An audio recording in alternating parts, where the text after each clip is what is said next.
moi, je m'appelle Thibaut Turlan, j'ai 25 ans. Au niveau sportif, j'ai commencé l'aviron en 2012. J'ai commencé à intégrer les équipes de France à partir de 2014. En parallèle, après mon bac, j'ai fait un BTS dans le développement web. Et après ça, j'ai enchaîné sur la licence pro sur laquelle je suis actuellement, que j'ai dédoublé pour aménager par rapport à mon parcours sportif, notamment pour que ce soit plus simple l'année des Jeux. C'est que comme le palmarès, c'est à peu près identique, où on a fait le même BTS et après, actuellement, je fais la même licence pro, juste avec un an de décalage, parce que l'année dernière, j'avais travaillé pendant un an dans une boîte et maintenant, j'ai repris mes études. Même licence pro CSI. Je pense que c'était au travers d'abord de nos obligations d'athlète de haut niveau auprès de l'université pour le statut. Et en fait, on l'a découvert directement par rapport au championnat de France universitaire directement en 2017 pour moi. Et je pense que c'était celui de 2016. Non, plutôt, oui, c'était principalement avec l'Aviron. Chaque année, on devait participer au championnat de France pour représenter l'Université de Lorraine, de Lyon 1 pour l'époque. C'est toujours un bon plaisir parce que c'est des compétitions pour nous, c'est un niveau de pression qui est beaucoup moindre qu'à l'international. C'est toujours des très bons moments qu'on passe ensemble, même s'il y a un niveau relevé.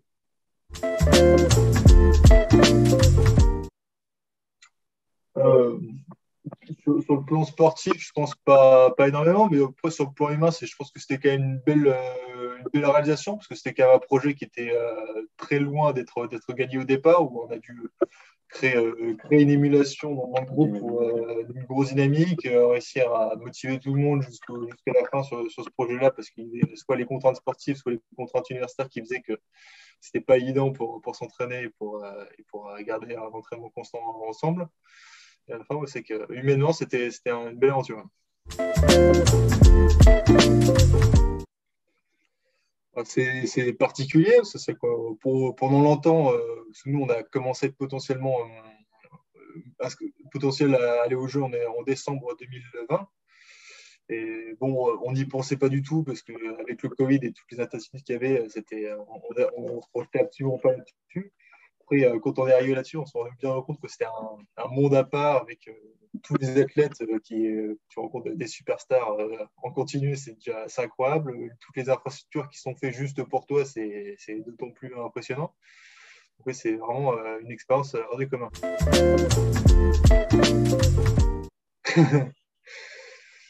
Ça, je sais pas. C'est vrai que ça ne se rend pas trop compte. Je pense que par rapport à d'autres, c'est vrai que ça permet quand même d'avoir un peu plus de soutien et de confiance envers les autres, d'être sûr que tout le monde va bien rester focus et pas se disperser au moment clé, parce que ça peut vite arriver.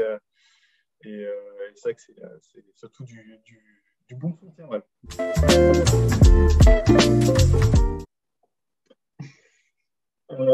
Qu'il faut arriver à maîtriser le plus possible tous les paramètres qu'on a à notre portée, en tout cas. C'est je dirais, tous les petits détails qui restent à notre portée et qu'il faut être bien entouré, ouais, je pense. En pratique courante, c'est qu'il y a eu la même chose qui s'est passé avec les Anglais en 400, dans la catégorie 400 en finale 1. Donc ça arrive de temps en temps, pas souvent, mais ça arrive. Les Anglais en 2012 aussi. Allez, ouais, ça arrive de temps en temps. Ouais. Mais je sais pas, sur le coup, quand il y a ce genre de manœuvre, c'est sûr que c'est pas volontaire, donc sur le coup, tu te rends pas compte de grand chose. Hein. Ça surprend beaucoup. On sait pas tout à fait. Pour le coup, moi, j'étais devant, je me rendais pas tout à fait compte de ce qui se passait et surtout à savoir le niveau d'énergie qui lui est resté, parce que c'est juste, pour le coup, c'était ce qui, après coup, nous a au moins, on était plutôt satisfaits de cette course-là, parce que certes, Thibaut, on perd de la vitesse à la fin à 50 mètres de la ligne, mais au moins, on se dit, on a fait une course à 100%. De ce côté-là, on avait rien à se reprocher.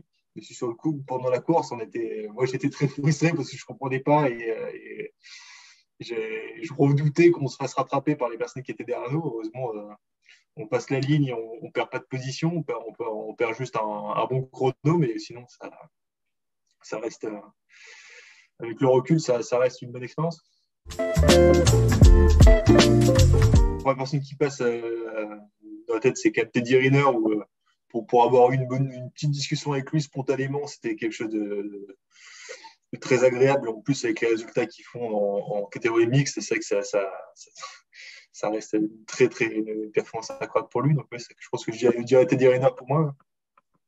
Moi, je pense que je vais dire Nicolas Karabatic, où on a pu passer un repas on était aussi avec le double tous les 8.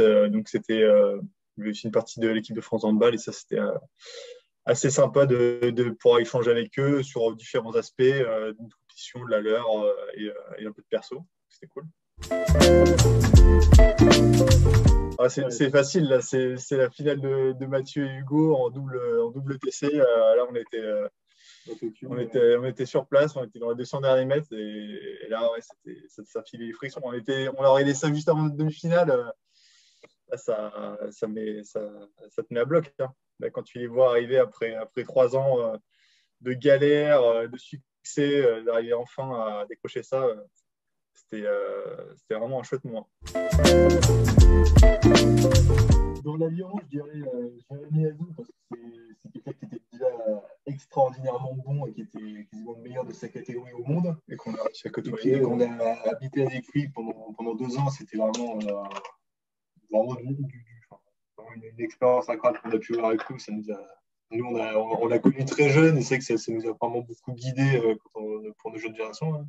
Il y a quand même quelques grands rameurs britanniques auxquels je pense, comme Andrew Trix Hodge, 4 fois champion olympique. C'est vrai que c'est un monument entre 2004 et 2016. C'est vrai que c'est un mec qui m'inspire quand même toujours un petit peu. Je trouve qu'on pourrait penser aussi, c'est qu'on a Laurent Blanc aussi, c'est quelqu'un on pense que c'est quelqu'un qu'on a déjà eu l'occasion de côtoyer assez souvent, plusieurs fois par an, qui a toujours un petit mot à nous dire pour nos encouragements ou autre. Et déjà avec ses performances, ça nous fait toujours rêver et avec la bienveillance avec elle, on se côtoie toujours, c'est toujours très, très agréable. Vraiment, l'objectif pour tout le monde, avec nous, c'est d'être au moins médaillé de bronze à Paris. Après, comme Thibaut l'a dit, c'est qu'après, là, tout ce qu'on nous construit au jour le jour actuellement, c'est notre environnement pour faire qu'on soit à notre meilleur niveau le jour de la finale olympique. Pour qu'on réalise cet objectif. Je suis travaillé du jour au jour. Merci de nous avoir été.